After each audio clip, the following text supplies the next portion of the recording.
My name is Mason Turner. I'm 27 years old, and for the first time in my life, I thought I was finally breathing on my own. Not gasping, not drowning under someone else's expectations. Breathing. I'd clawed my way out of every mess I'd made, some mine, some gifted to me, by a family that believed love looked a lot like surveillance and sounded a lot like judgment. They call it looking out for me. I call it controlling the fallout from their embarrassment. Because that's the truth. They never say aloud. My failures reflected on them. So instead of cheering when I started getting my life together, they hovered like I was a toddler about to tumble off a bicycle, still needing them to hold the seat. But I wasn't falling anymore. Stable job check. My own apartment, finally. A partner who didn't try to fix me, just loved me for who I am, yeah. Her name's Jessa, and she's the only one who's ever told me I wasn't broken to begin with. But to my family, I was still the kid who crashed a startup at 22 and burned through savings like gasoline on a bonfire. So when my mom called me 3 times in one day, I should have known better. I told her I was busy. She said it was just dinner. Then my older brother Caleb texted, "You should be home at a decent time tonight." That was the red flag. Caleb doesn't text unless it's sports scores or memes from 2014. Something was up. And sure enough, when I got home, my whole family was there. Mom, Dad, Caleb, my sister Leah, and the youngest Emmett. All parked in my tiny living room, like it was some kind of intervention sitcom, except nobody was laughing. The air was stiff, staged, like a performance that had already rehearsed its lines. I didn't sit down. I stayed near the door. Instinct, I guess. Mom smiled like a hostage negotiator. "We're just worried about you, honey." And just like that, the ambush began. Dad slid a manila folder across the table. Inside, a job offer from a tech firm I'd never applied to. Apparently, Uncle Ray knew someone and had already pulled strings. I blinked. "What is this?" "You've been drifting," Caleb said, like he was reading from a script. "This job would ground you. It's structured, stable, but I have a job, not a real career." Dad cut in, arms crossed. "You're wasting your potential." It got worse. They'd contacted my landlord. My lease canceled. A new house closer to them had already been paid for, deposit and all. My mother beamed like she'd just bought me Disneyland, and the neighborhood's safer. She added. My jaw clenched. "I never asked for this. You never know what's best for you until it's too late." She replied, that patronizing tilt in her voice that made me feel 10 years old again. But the dagger came next. Mom arranged a date for me, with someone from church. A better fit, she called her. Traditional. Grounded. No baggage. And then, they admitted to tracking my spending, my bank activity, my credit usage. Dad had even adjusted my budget as a precaution. I didn't even know what that meant, but the sheer invasion made my blood boil. That's when the door opened. Jessa walked in. She heard everything. And her face, that unreadable mix of hurt, betrayal, and restraint. "Did you know?" she asked me, eyes locked. Before I could speak, my mom cut in. "Sweetheart, we're just trying to help him make smarter choices. We didn't mean any harm." I opened my mouth, closed it again. If I exploded, they'd say I was proving their point. Irrational, emotional, impulsive Mason. But if I stayed silent, they'd bulldoze everything I'd built. So I chose my words carefully. "You all crossed a line. This isn't love. This is control. And I won't live like that anymore." Mom looked stunned, like it hadn't occurred to her that I could resist. Dad shook his head. Ungrateful. Caleb said nothing, just sat there, arms folded like a bouncer outside my own damn life. And Leah, she didn't look at me. I grabbed my keys, walked out, didn't say goodbye. For the next 2 days, I didn't respond to anyone. My phone turned into a battlefield of missed calls, passive-aggressive texts, and voice messages that swung between guilt trips and angry justifications. My sister Leah sent a single message, "Are you okay?" I didn't know how to answer that. Then early on the 3rd day, someone knocked. Loud, repeated, insistent, through the peephole. My mother. Tears. Tissues. Theatrical as always. I'll wait here all day if I have to," she called through the door. When I finally opened it, she pushed past me like it was still her house. She looked around, scanning the room like she expected to find dirty laundry or evidence that I wasn't okay. Then, she launched into another monologue about the job. The house, the girl from church. "You're throwing your life away," she said, voice cracking. "No, Mom," I replied. "I'm finally living it." She started crying harder, real tears, or practiced ones. Honestly, I couldn't tell anymore. "You're tearing this family apart." I didn't respond. I just pointed to the door. And for the first time in my life, my mother left a room because I told her to, not the other way around. An hour later, my dad called. His voice was colder. "You humiliated your mother." "Good," I said. Then hung up. I called my landlord. He confirmed they'd tried to tamper with my lease, but legally they couldn't do anything. My place was still mine. Then I got a call from that mystery company. Turns out my father had told them I was excited to begin, had even filled out some paperwork under my name. I clarified the truth. They were awkwardly apologetic. I was furious. But more than that, I was done. Done defending myself. Done explaining why I deserved agency. And for the first time, I realized this wasn't about boundaries. It was about survival. After the call with the company, I just sat there. Phone on the counter, face in my hands, trying to process the fact that my own father had faked my acceptance into a job I never wanted. It wasn't just manipulation anymore. It was fraud impersonation. A level of audacity that left me stunned. I wasn't hurt. I was furious. I should have seen it coming, but I hadn't. I thought ignoring them would buy me peace. Turns out, silence just gave them more room to maneuver. The next day, the messages started up again. Caleb, my older brother, sent a string of texts telling me I was proving everyone right by refusing to even consider the offer. My sister Leah chimed in a few hours later, softer, more pleading, asking me to just try it for a few months to show some appreciation for what they'd done. I read her message 3 times. Not once did it ask how I was doing, or how I felt about any of it. Appreciation. For what? For hijacking my life and calling it love.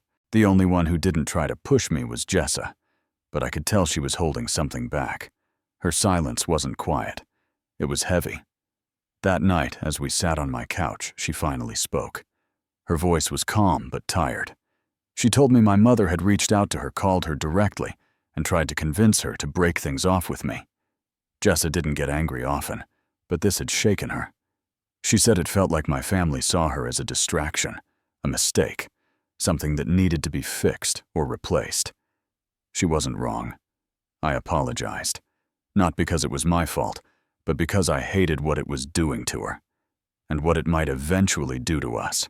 The next day, my mother posted something on Facebook, a long, dramatic message about children who forget where they come from and how love can be twisted by pride. The comments rolled in. Relatives I hadn't spoken to in years responded with supportive prayers and heart emojis. Some messaged me directly echoing her words. Others, like my Aunt Camille, messaged me quietly, saying they were on my side. She'd seen this pattern before, she said. My parents had always had a way of turning the story in their favor, always casting themselves as the concerned, heartbroken parents of a rebellious son. It was only when the messages stopped briefly that I began to feel like I could breathe. But the quiet didn't last. That Friday, I got a knock on my door again. This time it was Leah. I opened it because it was her, and because I still wanted to believe someone in that family understood boundaries. She stepped inside, nervous eyes darting like she expected someone to jump out at her. We sat down, and for a moment she was just my little sister again, the girl who used to sneak into my room after nightmares. She told me she felt trapped, that after everything that happened, Mom and Dad had started watching her more closely, asking who she texted, where she went, how long she was gone. She said they were scared she'd end up like me. I almost laughed, but it wasn't funny. They weren't afraid she'd struggle. They were afraid she'd start thinking for herself. I asked her if she was okay. She nodded, but her eyes said otherwise. Then she told me something that made my stomach twist. Mom had been asking neighbors about me. She even spoke to the old man in 3C, pretending she was checking in to make sure I was doing all right. That was why I started looking into legal help. My friend Justin Blunt, no nonsense, and always 3 steps ahead, suggested it over coffee. You need to draw a real line, man. Not just emotional. Legal. They don't get it otherwise. I knew he was right. So I made an appointment with a lawyer. The consultation was sobering. Restraining orders weren't just for strangers or abusive exes. They existed for situations exactly like mine, where family crossed boundaries so thoroughly, so consistently, that it became dangerous. My lawyer, Ms. Brenner, laid out my options. Cease and desist letters, financial privacy protections, filing police reports if things escalated. I nodded through it all, feeling like I was preparing for a war I never wanted to fight. That same night, Jessa sat across from me, legs curled under her hands clasped together. She wasn't crying. She was steady. Calm in that way people are when they've already made up their mind. I love you, she said. I love who you are, but I need to know you love yourself enough to protect what you've built. I can't be the only one fighting for this life with you. I promised her I would, not just for her, but for me. The next morning, I received an email from my landlord. Someone had called again, pretending to be me. This time, trying to change the mailing address for my lease paperwork. He didn't fall for it, but he wanted to make sure I was aware. I felt nauseous. It wasn't just control anymore. It was sabotage. Deliberate, calculated attempts to dismantle my independence piece by piece. I called Ms. Brenner again, told her everything. She told me it was time to document every instance, every call, every email, every voicemail. We started building the case. Then came the tipping point. My parents showed up at my office. I was at my desk when the receptionist called to say 2 people were at the front asking for me. I already knew. I walked out into the lobby, and there they were. Mom, red-eyed and disheveled. Dad, arms crossed, face like stone. "We just want to talk," she said. Voice too loud, too shaky. I didn't respond. My boss saw the scene and asked if I needed security. I didn't answer fast enough. Mom's voice cracked. "Why are you doing this to me?" The whole office was watching. Security escorted them out. And that was the last straw for my job. The next morning, HR sat me down, explained that personal matters like this couldn't bleed into professional spaces. I understood, but understanding didn't make it sting less. I was being held accountable for their actions. That night, I told Jessa everything. She just nodded and said, "Then let's fix this, for real this time." And I knew exactly what I had to do. The cease and desist letter went out the next morning. Ms. Brenner moved fast. No fluff, no wasted words, just a clean, direct statement of boundaries and legal consequences. It was like lighting a fuse. I knew it wouldn't stop them, not immediately. But it was a warning flare they couldn't ignore anymore. A legal record that said, "I'm done being polite about this." I'd barely made it through the door that evening when Jessa looked up from her laptop. She didn't say anything at first, just stared at me, jaw tight. "They called my job today," she finally said. "Asked if I was still seeing you. Said it was an emergency, that they were concerned about your behavior." Her voice cracked on the last word, and I could see the fear behind her anger. I sat down beside her, stunned, and she pushed her phone into my hands. She had recorded the call. It was my mother. Calm, manipulative, pleasant, asking if Jessa had spoken to anyone about my recent instability. She'd planted seeds, subtle ones, the kind that bloom into rumors when you're not looking.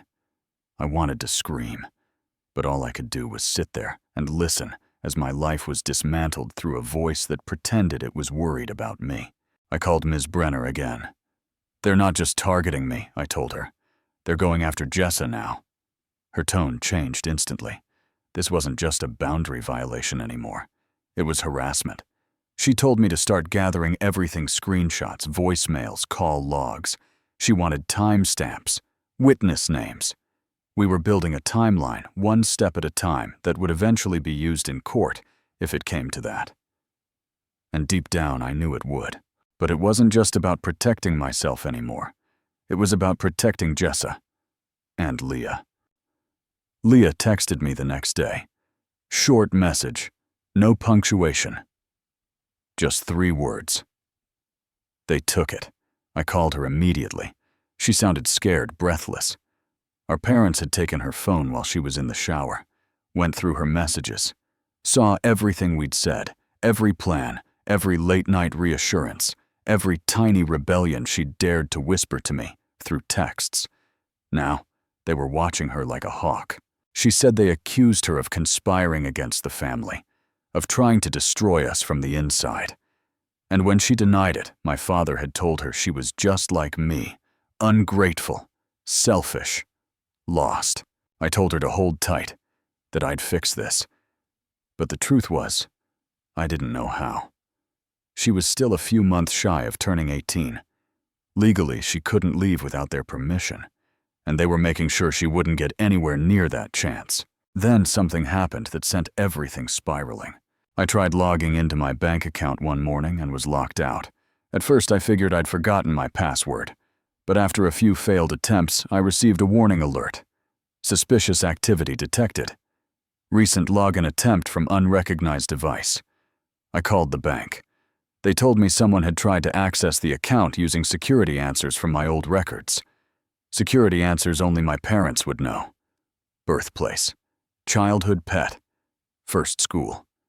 Simple things, familiar things, dangerous things when trusted to the wrong people. The bank froze my account. No money in, no money out. I couldn't breathe. It felt like drowning in plain air. I called my lawyer. She moved faster than I did. By the end of the day, we had filed a fraud report. The bank flagged it as attempted identity theft. The police opened a file. Then came the email from my mother, of course. A long-winded explanation wrapped in syrupy language about love and protection. She admitted to trying to check in on my finances. Said she was worried I was spending irresponsibly. Claimed she had done it for my own good. Not once did she say sorry. Not once did she acknowledge that what she did was illegal. That was when I knew. This wasn't about love. It never had been. This was control.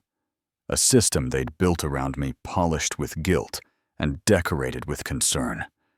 And now that it was crumbling, they were trying to salvage it with lies. I forwarded the email to Ms. Brenner. She didn't hesitate. "We escalate," she said. "No more warnings." My phone buzzed again later that night. A voicemail. I didn't even have to listen to know it was my mother. Her voice was shaky, soaked in tears. She claimed my behavior was ruining her health, that she'd been to the doctor. That stress was pushing her toward a breakdown. She painted herself as the victim of my rebellion, the martyr of my defiance. And I realized this was their pattern. Every time I pushed back, they broke out a new act. The weeping mother, the betrayed father, the family united in sorrow over the son who lost his way. They were losing control, and they were panicking. Then I got a call from the police. They confirmed the bank's findings. My parents had used outdated personal data to attempt unauthorized access. It was officially flagged as criminal behavior. The investigation was ongoing, but it was all on record now. No more family misunderstandings. No more pretending it was all love gone too far. My lawyer prepared the next step, legal no-contact orders. Not just a cease and desist. Not just blocking their calls. This was full legal protection. Permanent. Enforceable. Meanwhile, Leah reached out again. She'd tried to sneak out once more. They caught her. Took her keys. Threatened to send her to boarding school. She was scared. Said she felt like a prisoner in her own home. I wanted to go get her. Drive down, pull her out. But I couldn't, not yet. I told her to hang on, that her birthday was coming, that freedom was close. Then something unexpected happened. A letter arrived. Thick envelope. Handwritten. My parents again. But this time the tone was different. No accusations. No guilt. Just quiet regret. My mother said she missed me. Said she wanted peace. Said we could start over. I didn't buy it. Not for a second. But I didn't rip the letter up either. I kept it. Another piece of the puzzle. Then Aunt Camille called me. I think they're getting desperate, she said. Word is they might have hired someone, a PI, maybe, to find out where you've moved, what you're doing, who you're with. I didn't doubt it. They had the money. And the desperation. So I bought security cameras. Changed passwords again. Set up two-factor authentication on everything. Locked my world down like a fortress. Jessa and I sat in silence that night. She didn't ask if I was okay. She knew I wasn't. But she stayed anyway. Wrapped her hand around mine and said, we're almost through this. Don't let them drag you back. I promised I wouldn't. I meant it. But deep down I also knew something else. This wasn't over. Not even close. There's a moment when fear stops screaming and starts whispering. When you're so deep in it, it doesn't roar anymore. It just coils around your spine and waits. That's what the next few days felt like. Quiet. But it wasn't peace. It was pressure. Like something was building, and all I could do was brace for the next crack. The silence from my parents didn't fool me. They'd gone underground. No more messages. No more sudden appearances. They weren't done. They were just regrouping. Then Leah called me.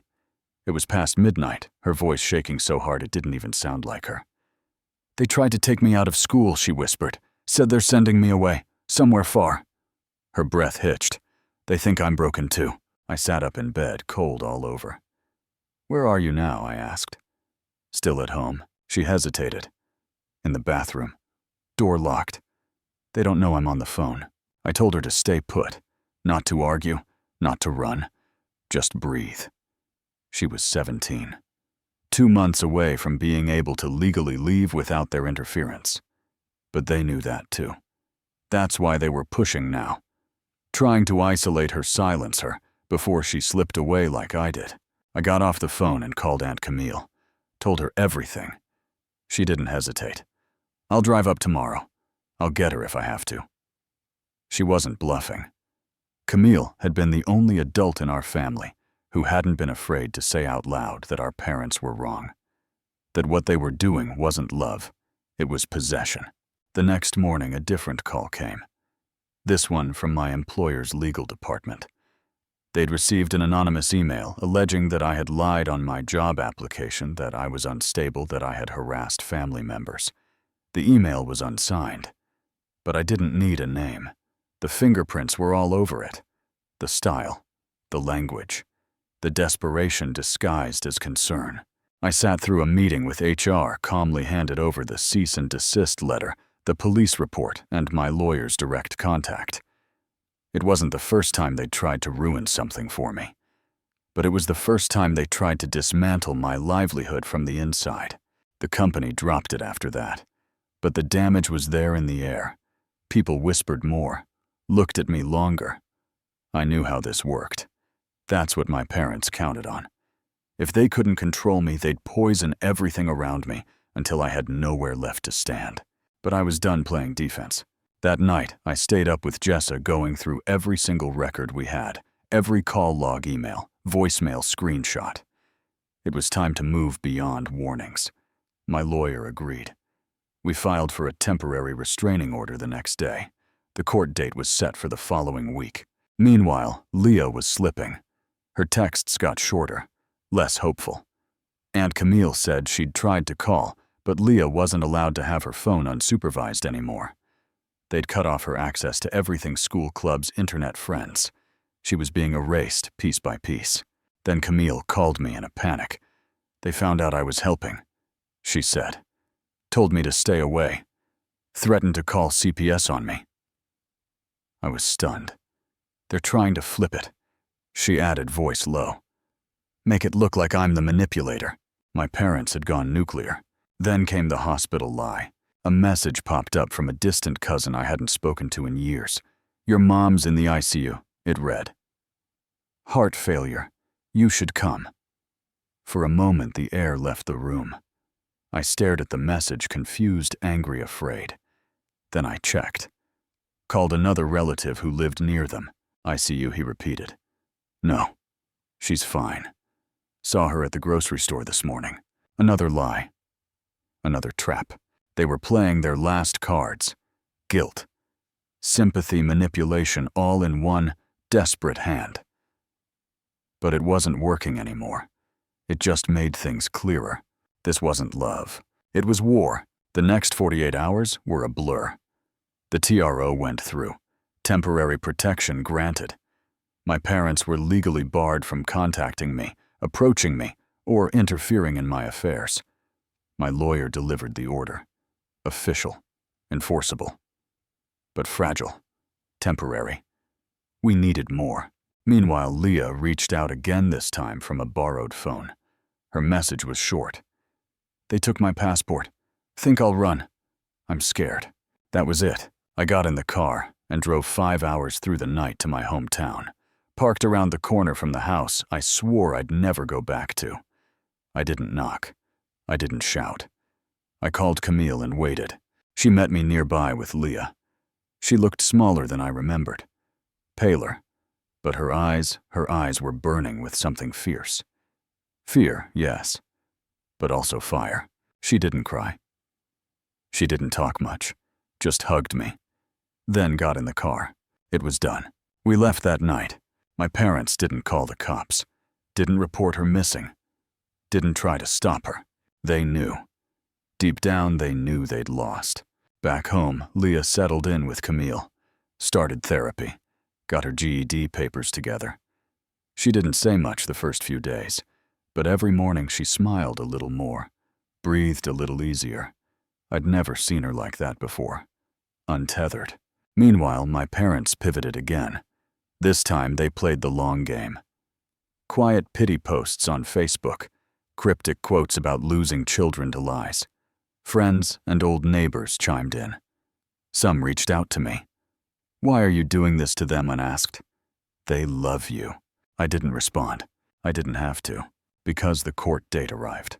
My parents showed up in coordinated clothes, hands folded, eyes solemn. They looked like a sad commercial about broken families.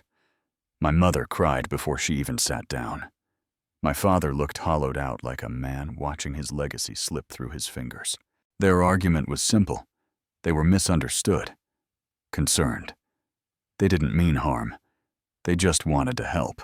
I let my lawyer handle most of it. But when the judge asked if I wanted to speak, I stood up. My entire adult life, I said, has been shaped by people who love me only when I obey, who believe that concern gives them the right to control. I've been stalked, harassed, my finances tampered with, my partner's job threatened, my sister isolated. And every time I pushed back, they called it love. That's not love. That's power. Silence. Then the ruling. A full restraining order. Permanent. They couldn't come near me, Beth. Or Jessa or Leah. Ever again. And for the first time in years, I breathed like a man whose lungs finally remembered how to work. Winning in court should have felt like closure, but it didn't. It felt like survival. Like crawling out of a fire and realizing the smoke still clings to your skin. The judge's order kept my parents away, but it didn't undo the damage. It didn't silence the whispers from relatives or the gut punch of knowing that the people who raised me would have rather destroyed me than let me be free. For a while, I waited for the other shoe to drop. My parents had never accepted defeat quietly. But weeks passed. Nothing. No letters. No messages, no surprise appearances, just a vacuum. And in that quiet, something strange started to happen. People changed. The very relatives who'd once parroted my parents' lines about how I was being ungrateful, how I needed to make things right, began to shift. It started small. A cousin liked a photo I posted. An aunt who hadn't spoken to me in a year left a vague but warm comment. Then came the private messages. I didn't know it was that bad. Your mom made it sound different. I wish I'd asked you first. Regret is a weird thing. When it comes late, it feels more like guilt than growth. Still, I appreciated it. Not because I needed the validation, but because I realized the truth was finally leaking through the cracks. And those cracks were getting wider. One afternoon, Camille forwarded me a group message she'd been looped into by accident, a thread between several extended relatives. In it, my father was venting, trying to spin the narrative again, but it wasn't landing. They were asking questions now. Did Mason really lie about the job? Why was Leah pulled from school? Why would a judge grant a permanent order if it was just a misunderstanding? The control was slipping from his hands like dust, and I don't think he knew how to function without it. But that wasn't the only unraveling. My older brother Joel had been quiet for months, radio silent since he blocked me. Then Camille mentioned something offhandedly. He's been staying with your parents, lost his apartment. It hit harder than I expected. Joel had always played the golden child. The one who walked in step, followed the script, wore the mask. But now, with everything falling apart, it seemed the mask had cracked. According to Camille, my parents had used his savings to cover legal fees, told him it was temporary, that he was investing in the family. Sound familiar? I didn't reach out. He hadn't spoken to me since before the court hearing, and I wasn't about to play savior for someone who stood silent while I was getting burned. Still, it made one thing clear: they weren't done hurting people. They were just turning inward now, cannibalizing their own loyalties.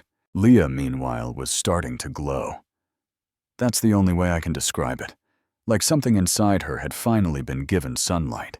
She started taking classes, applied for her first job, started sleeping without flinching at every sound. Her laugh, which I'd almost forgotten, became a regular thing. It didn't make what happened disappear, but it proved something we were healing. Slowly, but truly. Then Jessa and I got a knock on the door. It wasn't my parents. It wasn't even anyone related to them. It was a reporter. I'm working on a story, she said, cautious but clear. Family legal abuse, manipulation, adult conservatorships, financial coercion. Your name came up in the court filings. I froze. Not out of fear, but because part of me never imagined anyone else cared. What had happened to me felt like such a deeply personal hell. I didn't realize it was a pattern, that other people were fighting similar battles, losing parents, siblings, jobs, sanity, all because someone in their family thought love was just another word for control. She asked if I'd be willing to speak off the record at first. I said I'd think about it. That night I lay awake for hours. There was power in silence, but sometimes there's more power in speaking, in naming what's been buried. I wasn't sure I was ready to be that open. Not publicly. Not yet. But the idea sat with me. Grew roots. Around that same time, another message came through. From Joel. Just 4 words, I think I get it. I stared at it for a long time. I didn't reply. A day later, he sent another. This time longer. Apologizing. Admitting he'd looked the other way. That he hadn't believed me. That now, living in the aftermath, being drained dry by the same parents he once defended, he understood. He said they blamed him for everything now. That he was infected by my selfishness. That he was a disappointment. A failure. I used to think you walked away, he wrote. But now I see. You escaped. I still didn't respond, but I didn't block him either. Sometimes silence is forgiveness in progress. Then the fallout began. My mother, once the matriarch of our community group, was quietly asked to step back. Word had spread. Someone had seen the court records. Another had heard rumors. When she made another one of her vague, passive-aggressive Facebook posts, she was met with polite silence. No comments. No hearts. Just nothing. My father lost a board position at a local business association. They didn't cite the restraining order directly, but the timing wasn't subtle. Camille told me they were angry, blaming everyone but themselves. insisting that I'd orchestrated it all, that I was manipulative, vengeful, ungrateful. They've become a warning, Camille said, not a tragedy, just a cautionary tale. Some days that made me feel bitter, other days just tired, but mostly relieved. I didn't want revenge. I wanted release, and slowly I was getting it. Jessa and I moved apartments not out of fear, but out of choice. A new space, clean walls, no memories, just possibilities. She held my hand as we unpacked, smiling the whole time. "Feels lighter here," she said. And it did. We didn't talk about my parents much anymore. Not because we were avoiding it, but because they'd stopped owning space in our heads. The drama, the threats, the endless manipulation, it was all losing its hold. But then something unexpected happened. Leah got an offer to speak. A youth advocacy group working with survivors of family coercion and abuse had heard her story through a community contact. They wanted her to speak to teens, especially those who were still trapped, still scared. She was nervous, terrified really. But she said yes. Her first talk was in a small classroom at a local shelter. She read from notes, voice shaking at first. But then she found her rhythm, her strength. And when she finished, people clapped not out of politeness, but out of solidarity. She came home that night glowing. "I told the truth," she whispered. And it didn't break me. I hugged her tighter than I ever had. Because in that moment, I realized something vital. They had lost. Not just in court, not just in their reputation, but in spirit. They couldn't erase us. They couldn't rewrite the story. We had taken it back, and we were never giving it up again. Freedom isn't fireworks. It isn't some grand explosion of light and sound that signals your liberation. It's quiet, uneventful even. It's a morning when your phone doesn't buzz with guilt. A night when you sleep without running through arguments in your head. It's walking into your home and knowing nobody else has a say in what you do with it. That's what I woke up to now. Every day. Not victory, but peace. Leah found a rhythm in her new life. She started working part-time at a bookstore near our place. Said the smell of pages and coffee soothed her nerves. She started journaling again, too. Something she hadn't done since our parents first tried to rip her voice away. One night, she let me read a few pages. She'd written, "Freedom doesn't come when the chains break. It comes when you stop waiting for someone to reattach them." I cried reading that, not because it was sad, but because it was true. She'd found her voice again, and she wasn't giving it back. Jessa and I settled into a slower, quieter life. We started cooking more, taking walks in the evening, leaving our phones behind on purpose. For the first time, we were building something without fear of it being knocked down. No more glancing over our shoulders. No more preparing for war. Just life. Normal, beautiful, boring life. We'd both been changed, of course. Trauma doesn't just disappear. Sometimes it flares up on random Tuesdays. Sometimes I still flinch when I see an email from an unfamiliar address. But healing isn't a straight line. It's jagged, messy, but it's real. One day, Jessa asked me gently, "Do you ever miss them?" I paused before answering. "I miss the idea of them," I said. "The version I thought I had when I was a kid. The kind that tucks you in without conditions. The kind that cheers when you win, not when you obey." She nodded. She understood. Missing someone doesn't mean they deserve a place in your life. It just means there was a version of them you once believed in. That version's gone, and I've accepted that. As for my parents, they faded. Not entirely. They still lived, still breathed, still spun their narratives in whatever echo chambers they could find. But their reach was gone. The last of their power died when they realized neither of their children feared them anymore. They tried one final move, sending a letter to the bookstore where Leah worked, pretending to be a customer. But Leah recognized the handwriting. She tore it up without reading a word. She didn't even shake. She just smiled and said, "They're still trying, but it doesn't matter anymore." Joel, my brother, slowly started rebuilding his life. He never outright apologized for what he'd said and done. but he changed in ways that spoke louder than words. He left our parents' house, cut contact after seeing firsthand what they were capable of. Last I heard, he was living in a small town 2 hours away working as a mechanic. He texted Leah once on her birthday, said he was proud of her. I think it meant more to her than she let on. I didn't press. Some bridges stay broken for a reason. Others just need time. We never responded to the last letter from our parents. Not the one they mailed, not the one they posted online. They tried spinning the story again, portraying themselves as victims of modern rebellion, of ungrateful children poisoned by the outside world. But no one believed them anymore, not after everything. Silence became our final answer, and it was louder than any scream. Then, 1 year to the day after the restraining order was issued, we moved again.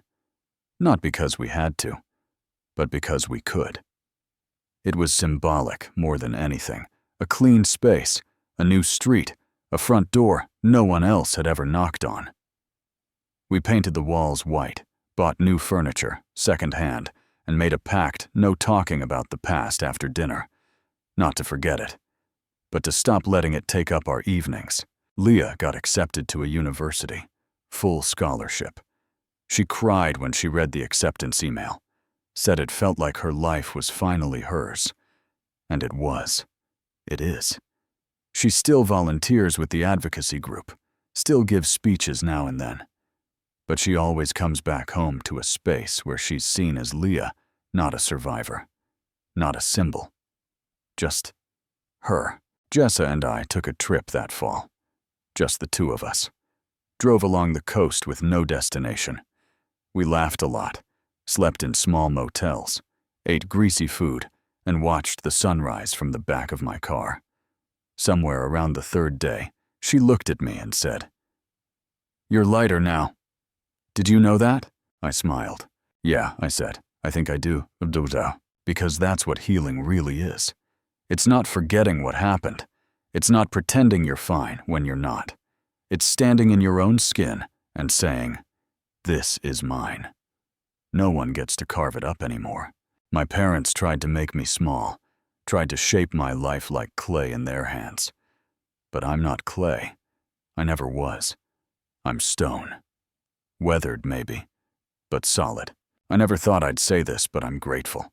Not for the pain, not for the years lost, but for the strength I found in the ashes, the kind that can't be taught, only earned.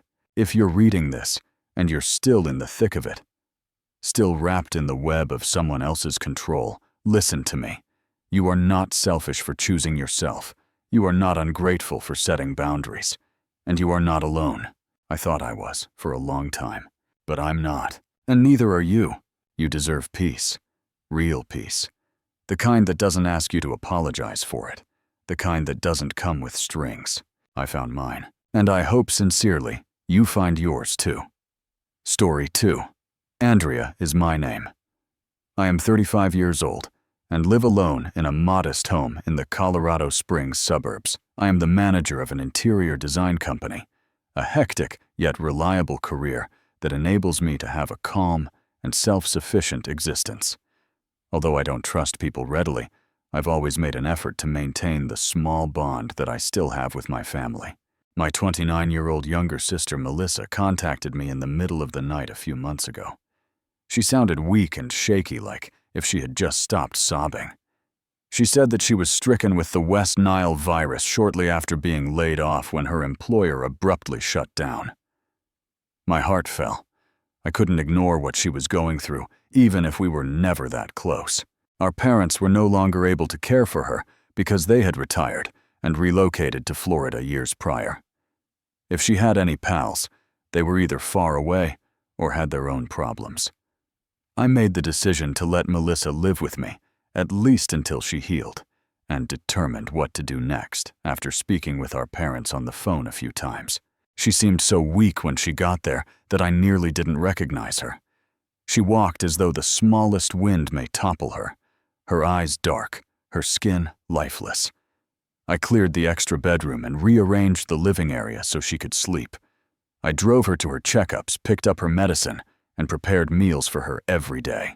To be there for her, I even made plans to work from home more frequently. I didn't voice any complaints. It was the proper thing for a big sister to do. One evening, Melissa remarked, "Thank you for doing all of this." I placed a dish of food on the bedside table, my eyes burning. "I am aware of your hectic schedule. I'm not really sure how to express my gratitude." I covered the tiredness in my eyes with a grin. "Family members support one another. I don't need your gratitude." I genuinely thought I was doing morally at the time. I had always been somewhat inflexible, someone who thought that good things will come to those who did good things. I never thought that being kind would become the worst mistake of my life. Melissa spent over 2 months living with me. Her condition gradually got better. She was able to move around, prepare modest meals, and occasionally even laugh. I felt that things were improving. Yet occasionally I had a strange feeling. The way she surveyed the home or inquired about specific items I owned, as if estimating their value. The expense of this house must have been high. One morning while I was making coffee, she inquired in passing. I assumed she was making small conversation, so I simply chuckled. I put a lot of effort into earning it, but it's decent. My monthly payments are still due. Her look escaped my attention. Then a glance, part calculating, part jealousy. Since she was my sister, I ignored it, even though I witnessed it. The one that I had adopted. She was burning with fever, and I'd set her up on restless nights. Everything inside of me started to fall apart in the house I opened to her. Something I never could have predicted. That my life's darkest days would start. I thought that family wouldn't ever harm you. 3 months following Melissa's move, a seemingly typical Friday afternoon turned into the event that destroyed all of my trust. Melissa was waiting for me in the living room when I arrived home from work, still dressed in my office attire. She wore the floral dress I had lent her once her hair was pulled back neatly, and her makeup was subtle but noticeable, as though something special was about to happen next to her. Ethan, my husband, appeared to have just received a terrifying piece of news as he sat on the couch looking as pale as a ghost. I was chilled by the entire scene. "What's happening?" My heartbeat accelerated as I asked. Melissa gave Ethan a quick glance before turning to face me theatrically. "It's probably time for you to take a seat." I didn't. I had a gut feeling that I would need all of my strength to remain upright during what was about to happen. "I have to say something important." Her voice trembled deliberately as she started. I'm expecting a child." I blinked, took a moment to sign up. "Are you expecting whose infant?" She turned to Ethan. He was no longer avoiding eye contact, as I could see by following her gaze. He just bowed his head inside. It's his silence, nothing but the ticking of the wall clock. I stood there frozen, my heart stopping every word Melissa spoke, stabbed into me like a needle. I had cared for her, fed her, trusted my husband completely. And here they were, betraying me, together under my roof. "You can be angry." "I get it," Melissa said. "But the truth is, what's done is done. And now I'm carrying this child. I can't live here, feeling like a criminal. I think you should move out so Ethan and I can start our new family." I laughed, not because it was funny, but because the audacity of it all shattered logic. "Come again?" I asked coldly. "You want me to leave my own house so you and my spouse can create a family?" I simply assumed she faltered. "You'd understand. We are related. This baby, it's your niece or nephew. Don't call me your sister." I interrupted her. My voice, ice. "That baby is the outcome of treachery. While you were surviving off my food, my medicine, under my roof." Ethan remained silent. I looked over at him. "Do you have nothing to say?"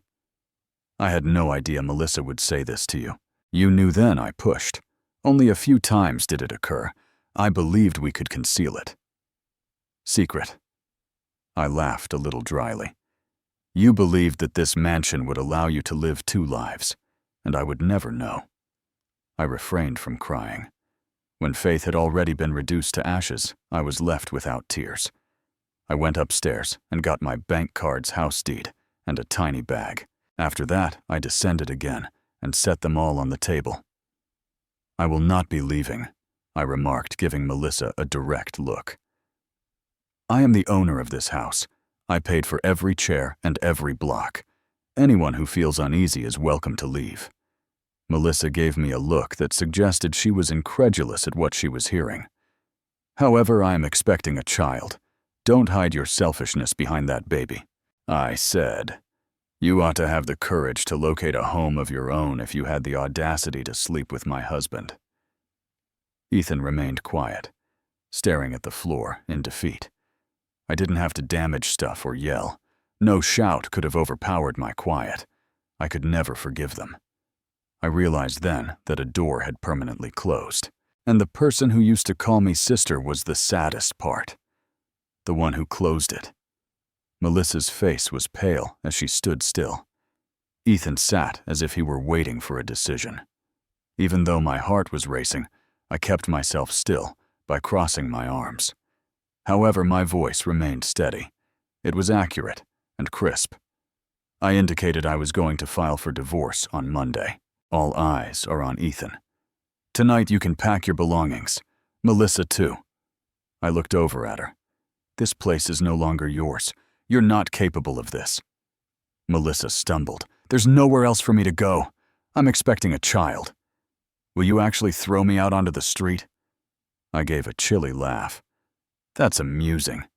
When you evicted me from my own house and attempted to kidnap my spouse, have you considered that Ethan's eyes were a little dazed when he looked up? I realize I made a mistake, Andrea. You must realize that what transpired between Melissa and me wasn't planned. Even if I am aware that there is no justification. It simply spiraled. Spiraled, I said it again, almost laughing. It's not sliding in the shower that you're talking about, but treachery." I pulled out the home and went directly to the little safe in the room's corner. Records. All of them in my name, since I purchased the home prior to our marriage. One by one, I spread them out on the table as though I were stating an unavoidable truth.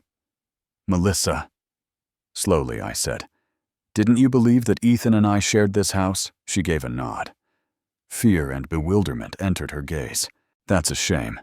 Before attempting to take something that was never yours, you need to have made sure. Nothing here belongs to Ethan. Not even a savings account. No stake. No title." I looked at Ethan and saw the desperation and guilt on his face. Melissa appeared to have been struck with a pail of icy water. Her eyes widened as she faced him. "You said you were in charge of the money. If you were the owner of everything here." Ethan let out a breath. I said it because I was feeling pitiful. "What were your thoughts?" "I was a well-known writer. For the past 3 years, I have been stuck on the same draft. Andreas is responsible for all you have seen here." Melissa took a step back, as if she had been stabbed. Only by the person she believed she could trust this time. "You deceived me and lied to me." I moved slightly forward so they could both hear me well. "Fair trade." There, standing in their embarrassment, I left them. I then expressed what I had been considering since learning about it. "Within the hour, you both have to pack and leave this house. I'll contact the cops if not." With a mute nod, Ethan staggered upstairs to begin packing. Melissa remained still. Before she abruptly fell to the ground and started crying, her gaze changed from anger to terror. "Andrea, I apologize. I had no idea what I was contemplating. I simply... What did you think I wondered that it's possible to ruin someone's marriage and then move in as if nothing had occurred?" I glanced at my sister who was crouched on the ground. "You don't have to apologize to me. I need you to leave."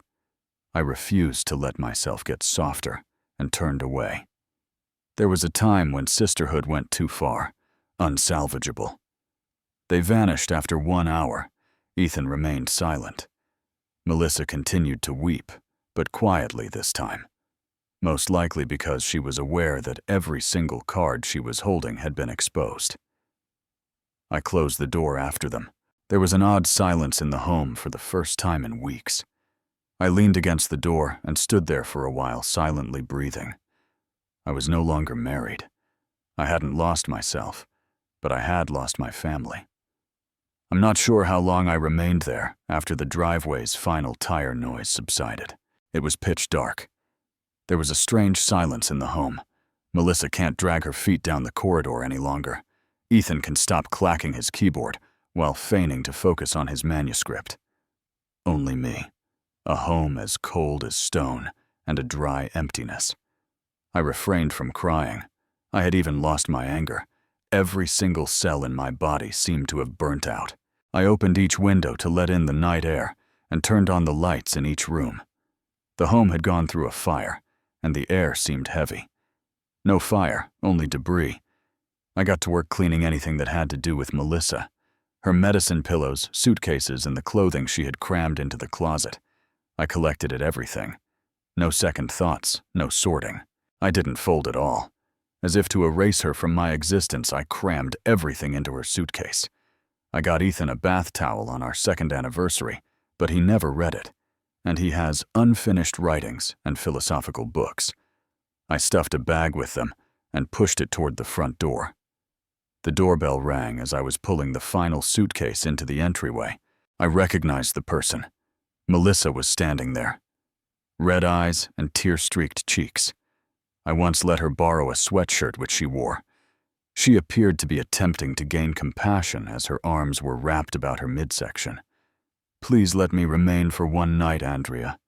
I have no idea where to go. I sincerely apologize. I gazed directly into their eyes. The same eyes that once caused me to give in when she fractured her arm while riding a bike as a child. However, these weren't a sister's eyes this time. They belonged to someone who had betrayed trust and was now attempting to mend it with flimsy tears. No, I responded, firmly gripping the door. You're not permitted to return here. Never, ever tonight. I don't have achieve anyone, though. Someone was with you, my spouse, and you decided to use him to betray me. Now, look out for one another. Melissa sobbed as she fell into the chilly porch tile. I made a mistake. I'm not sure what I was thinking. I am certain that I did. I remained still. Melissa, it's too late. You are no longer a part of my life as of right now. Without saying another word, I shut the door. It seemed definitive as the lock clicked into position. I took the divorce documents to my lawyer's office the next morning. Everything was ready beforehand, since everything was in my name and was well recorded. Ethan would not be entitled to any assets. I didn't want it to go on forever. All I wanted was for it to end. I was signing the last paper. It buzzed on my phone. It was my mother. I hit silent after a few seconds of staring at the screen. I wasn't prepared to elaborate. I wasn't prepared for the criticism or the justifications. The attorney contacted at 3 p.m. to verify that the divorce papers had been submitted. In the next several days, Ethan would get a summons from the court. I experienced an odd sense of tranquility once I hung up. I felt clean, but I wasn't pleased. I sat by myself on the terrace that evening, poured a cup of mint tea for myself, and gazed up at the night sky. Like a gentle whisper from the tranquil days I once believed were over. The chilly breeze rustled the leaves as it brushed across my hair. I was aware that the path ahead would be difficult. I would have to deal with calls, gossip, and maybe even animosity from family members. However, I also knew that I had made the correct decision. I had made my own decision. After all, who would defend me if I didn't? My phone rang 3 days after I filed for divorce. I didn't hit silent quickly enough this time. Before I could end the call, my mother's name appeared on the screen. After a moment of hesitation, I responded. Hello, Mother. You're finally answering, she said sharply. No salutations. Andrea, Melissa told me that you evicted her from your home when she was pregnant. Is that accurate? I kept my voice steady and closed my eyes. Indeed, after what she did, I couldn't allow her to remain. Do you genuinely believe that was the correct course of action? She lost her temper. Melissa is expecting a kid with Ethan, lacks a house and a job. You consider yourself powerful because of this, 'cause That just makes you mean, in my opinion. I remained silent for a short while. She had an affair with my husband. Don't you know she made a mistake? Ethan is older, more seasoned and skilled at manipulation. I'm not saying that's okay. If Melissa made a mistake, I think it was because she was misled. I could hardly believe that my ears had been tricked. Are you referring about an almost 30-year-old adult lady who was subsisting on her sister mom, then steal my hubby when I was at work? You call that manipulation? Andrea, you're being too hard. My mother lost her temper. When someone slips, family doesn't behave that way. We don't discard them. We extend our hand and raise them up. Mom, I've already contacted you. I inhaled deeply. I opened my house to Melissa. Every meal and every medication was handled by me, and she betrayed me in the most obvious way possible when she thanked me. For a few seconds, the other end was silent. My mother's voice then became softer.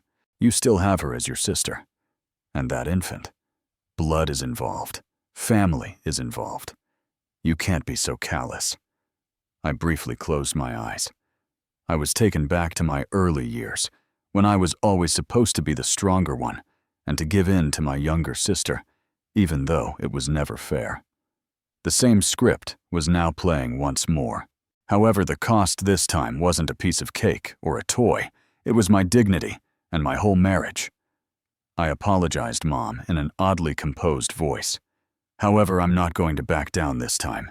No more. My mother fell silent, as if she was shocked by what I had said. Then, with a last stone-heavy line, she spoke. You've evolved. I don't know you as a daughter anymore. Hung up the phone without answering. Perhaps she was correct, not because I wanted to, but because I had changed. In order to prevent me from being trampled again, they had made me do it. My father texted me early the next morning. Brief and direct. Your mom is quite agitated. If you may consider this, family members shouldn't abandon one another because of a mistake. I didn't answer. People just saw one side of the situation, and I didn't have the energy to explain myself to them. That house had not been their home. As if I didn't exist, they didn't return home late at night to discover Melissa and Ethan laughing at a movie on the couch. They were betrayed in their own home and weren't the ones who trusted. By the afternoon, I sent my attorney an email requesting that they accelerate the divorce. Statements, other documents, and everything else required are attached. I wanted this to be over quickly. Don't drag it out much longer. No more opportunities for anybody to lure me back into that pandemonium. The doorbell rang again that night, as I was getting ready for bed. And turning off the lights, I took a quick look through the curtain. My mother was standing there, holding her handbag tightly, wearing a thin coat. She didn't appear as irritated or stern as she had over the phone when she peered up at the window. Something else was involved. Something I was unable to identify. The door was not opened by me. I turned around and left, after standing there silently observing. I couldn't continue to love her without protection, not because I didn't love her. I believed that everything had finally calmed down a week after the stressful phone conversation with my mother. I returned to work, concentrated on my pending tasks, and made an effort to prevent my thoughts from returning to the suffering my family had inflicted. However, the calm only persisted for 3 days. My assistant Sam hurried up to me on Monday morning as soon as I entered the office looking worried. There's an older woman, Andrea. She claims to be your mother, and that it is important. She has been in the lobby since 8 a.m. I let out a groan, not even trying to conceal my weariness. I nodded and instructed Sam to take her to a tiny conference room as soon as the door closed, since I didn't want a scene at work. She slipped an envelope across the table after taking it out of her purse. Ultrasound findings. Melissa lost the child. According to the doctor, stress was the cause. I remained silent. Cold inside, I just gazed at the paper. You see what you did? Her voice trembled with rage as she yelled. Your sister was forced to do this by you. Does a big sister act like that? Her encounter caught my attention. Her gaze. Melissa wasn't forced to do anything by me. She made her own decisions. Regarding the miscarriage, I inhaled deeply. I apologize, but I have no control over the feelings or choices of others. A pregnant lady was evicted from her house, leaving her alone and without a place to go. Are you sure that wouldn't have an impact on her mental health? And you still believe that you're correct? Every syllable was a smack. I was struck by that, not because I felt bad. My family never really supported me. So why didn't you bring Mom Melissa or any other family members who are really important? Isn't everyone quick to defend her? She didn't respond. You are all too eager to pass judgment. So I continued, my voice no longer calm. However, no one stands forward to genuinely assist when the time comes. Don't make me bear the consequences of mistakes that weren't my fault. My mother's eyes were crimson with anger as she suddenly sprang up. Andrea, you're so chilly now. Your heart is gone. No, Mom, I firmly said. I'm still learning how to keep my heart safe when the people I cared about the most broke it. She remained silent. She simply walked away, leaving the ultrasound paper on the table. Behind her, the door clicked gently, yet with a boulder's weight. I received a message from my mom's cousin, Aunt Evelyn, that afternoon. Someone I didn't see very often. I don't want to interrupt Andrea, but the whole family is talking. You've gone too far, they all say. Melissa is devastated. Please think again. I felt numb as I clutched the phone. None of the family members were present. They didn't see it. However, they had little trouble determining who was correct and incorrect, as though they were reading a cheap book. I answered in a single sentence. Why hasn't anyone offered Melissa a place to stay if everyone cares so much about her? Nobody answered. My dearest buddy from college. Jenna called me again that evening. She spoke hesitantly. What's happening? Some of your relatives told me.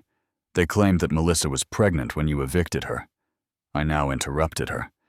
In my own home with my own spouse, Melissa deceived me. On the other end, there was silence. She ruined everything. All I'm doing is tidying up the mess. I added, and I don't have to play the background so that someone else may have an unworthy existence. Jenna breathed out slowly. I understand. I apologize for the question, I said softly. It's all right. I simply don't want my narrative to be misreported by anyone else. I eventually composed a lengthy letter that I kept for myself and didn't send to anyone. I outlined everything in it from start to finish. No editing, no sugarcoating. I wanted to document the facts. I'm reminding myself not to defend anything. Setting and maintaining limits might sometimes be the most self-compassionate thing you can do. And I was even more certain of one thing after folding the letter and putting it in a drawer. The world didn't have to comprehend me. All I had to do was begin to betray myself. 3 weeks following the divorce filing, Ethan sent me a surprise message. He didn't give a call, said very little. Only a single line. I have something to tell you. It's crucial. I was on the verge of deleting it, but something stopped me. I had lost all affection for him. Indifference has long since replaced the rage. I was still curious, though. I sought complete closure, not because I cared. Say it, I said simply. My phone rang less than a minute later. Ethan was the one. I didn't call to apologize or offer an explanation. Instead, I answered calmly as if I were taking a business call. I just need you to know the truth, he stated immediately. Melissa never got pregnant. I straightened my posture. What were you saying? I had a suspicion from the beginning. He sounded exhausted. Despite claiming to be pregnant, she refused to allow me accompany her to the doctor. I inquired several times, suggested taking her to get an ultrasound, even provided her with a local clinic's number, but she never went near it. In my mind, I remained silent. The fragments all started to fit together. She just stated that the doctor had advised her to relax and not move about too much. Ethan went on to say that your mother, not Melissa, gave you the ultrasound paper. The original was never shown to me. She claimed to have misplaced it. Therefore, the miscarriage was also a hoax. My voice was quiet as I asked. I questioned her. She didn't respond. I simply sobbed. However, no papers were present. No documents. Nothing was ever verified by a doctor. One day, she claimed to have lost the baby. I reclined in my seat. There was no pain in my heart. It tightened differently. A more profound form of pain. The sensation that your own family has completely duped you. I phoned because I overheard your relatives accusing you of being the reason Melissa miscarried. You couldn't be allowed to carry that. Hesitantly, Ethan said, "Even if it's late, the truth should be shared." I took a while to reply. My head was filled with inquiries. Melissa created this fictitious pregnancy at what point? How did she want to trap Ethan, get me to leave the house, or just be pardoned out of sympathy? Regardless of her motivation, one thing was clearly obvious. This was her first time being pregnant. "I appreciate you being honest." I was brief yet truthful. Ethan said, "I know I don't deserve to say this, but I hope you find peace, and if you can let it all go," before ending the call. "Don't allow the incident between her and myself ruin your life, Andrea." I didn't respond. I simply hung up. Then remained still for a while, gazing out the window. I took notes on what Ethan said and printed the text exchange the next day. Not to tell anyone. Just to prove to myself that, contrary to what my relatives had said, I wasn't insane. Cold or harsh, I gave my mom a call that afternoon. I was the one who reached out this time. "Have you got a moment? What's this about?" I inquired. Her tone was reserved and icy. "I simply wanted to let you know about something." Slowly, I said, "Melissa never got pregnant." No one answered. I could hear her forcefully swallowing. Ethan was the one who verified it. He said that despite his repeated questioning, she consistently sidestepped them. No records existed, and no medical professionals ever provided confirmation. She pretended to be forgiven in order to stay, to have someone support her. Have any evidence?" my mother inquired in a hushed tone. Calmly, I responded, "Mom, I don't need proof. I've finished proving myself to everyone. I just phoned to inform you. It's up to you whether you believe it or not. This debate can end right here, though, if you're going to continue accusing me of a pregnancy that never happened." Mom didn't say anything for a while. Then her voice was nearly tremulous when she spoke. "Andrea, I had no idea. Actually, I had no idea. I don't resent you, because I know," I added quietly. "However, I will always remember how everyone abandoned me because I spoke a tearful lie." Then I hung up the phone, and I felt totally at ease for the first time since everything had happened. There is nothing more to prove. There is no one left to gratify. I was no longer under their shadow, and on my own 2 feet this time. Early in June, I got an email confirmation from the court one morning. The divorce was complete. The procedure concluded sooner than anticipated, because Ethan made no objections, no conditions, no disagreements. On paper, we were suddenly strangers, and I felt a sort of comfort that I cannot even explain. I took up my phone and accessed my contact list after printing the court order and carefully filing it with my personal documents. Mom blocked. Dad blocked. Melissa blocked. Each unanswered message, each missed call, each sour allegation. I finally understood, so I left it all behind. Not because I was hateful. Retaining individuals in your life does not equate to forgiveness. I treated myself to a warm meal that night. The other side of the table is empty, but I felt at ease for the first time in months. I poured a glass of red wine, put on my old playlist, selected a gentle jazz song, and sat by the window to watch the sunset over the garden. Once a home, this house had later been the scene of treachery, conflicts, and tears. However, I was now deciding to reclaim it as my. Totally. As a reminder that every new chapter starts with blank space, I started with minor adjustments like moving the sofa, changing the drapes, and removing the previous wedding photo and hanging an empty frame in its place. I got some indoor plants, painted the living room a gentle sage green, and replaced the bedding.